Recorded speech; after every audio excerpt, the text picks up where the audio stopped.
الله أكبر الله أكبر سمع الله لمن حمده الله أكبر ولهم عذاب عظيم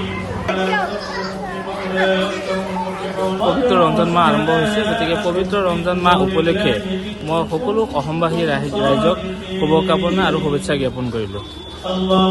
আজিতো প্ৰথমটো তাৰাবি নামাজ হয়, গতিকে এই তাৰাবি নামাজত যাতে আমি সমূহীয়াকৈ নমাজ পঢ়োঁ আৰু আল্লাহৰ ওচৰত প্ৰাৰ্থনা জনাওঁ যাতে আমাৰ সকলো মুছলিম ভাই বন্ধুসকল ভালে কুশলে যায় আৰু সমস্ত বিশ্ববাসী যিমান মুছলিম মানুহ আছে তাক আমি প্ৰথমটো তাৰাবি নামাজৰ প্ৰতি লক্ষ্য ৰাখি শুভেচ্ছা আৰু আগন্তুক ৰমজানৰ প্ৰতি লক্ষ্য ৰাখি আমি শুভেচ্ছা আৰু শুভকামনা জ্ঞাপন কৰিলোঁ।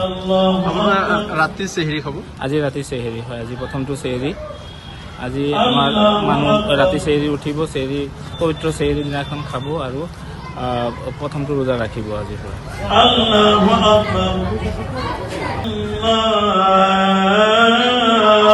أكبر سمع الله لمن حمده الله أكبر ولهم عذاب عظيم পবিত্ৰ ৰমজান মাহ আৰম্ভ হৈছে, গতিকে পবিত্ৰ ৰমজান মাহ উপলক্ষে মই সকলো অসমবাসী ৰাইজক শুভকামনা আৰু শুভেচ্ছা জ্ঞাপন কৰিলোঁ। আজিতো প্ৰথমটো তাৰাবি নামাজ হয়, গতিকে এই তাৰাবি নামাজত যাতে আমি সমূহীয়াকৈ নমাজ পঢ়োঁ আৰু আল্লাহৰ ওচৰত প্ৰাৰ্থনা জনাওঁ যাতে আমাৰ সকলো মুছলিম ভাই বন্ধুসকল ভালে কুশলে যায় আৰু সমস্ত বিশ্ববাসী যিমান মুছলিম মানুহ আছে তাক আমি প্ৰথমটো তাৰাবি নামাজৰ প্ৰতি লক্ষ্য ৰাখি শুভেচ্ছা আৰু আগন্তুক ৰমজানৰ প্ৰতি লক্ষ্য ৰাখি আমি শুভেচ্ছা আৰু শুভকামনা জ্ঞাপন কৰিলোঁ। আপোনাৰ ৰাতি চেহেৰি খাব? আজি ৰাতি চেহেৰি হয়, আজি প্ৰথমটো চেহেৰি।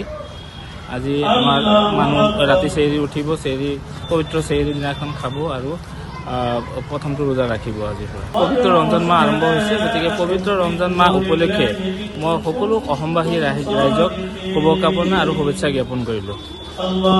আজিতো প্ৰথমটো তাৰাবি নামাজ হয়, গতিকে এই তাৰাবি নামাজত যাতে আমি সমূহীয়াকৈ নমাজ পঢ়োঁ আৰু আল্লাহৰ ওচৰত প্ৰাৰ্থনা জনাওঁ যাতে আমাৰ সকলো মুছলিম ভাই বন্ধুসকল ভালে কুশলে যায় আৰু সমস্ত বিশ্ববাসী যিমান মুছলিম মানুহ আছে তাক আমি প্ৰথমটো তাৰাবি নামাজৰ প্ৰতি লক্ষ্য ৰাখি শুভেচ্ছা আৰু আগন্তুক ৰমজানৰ প্ৰতি লক্ষ্য ৰাখি আমি শুভেচ্ছা আৰু শুভকামনা জ্ঞাপন কৰিলোঁ। আপোনাৰ ৰাতি চেহেৰি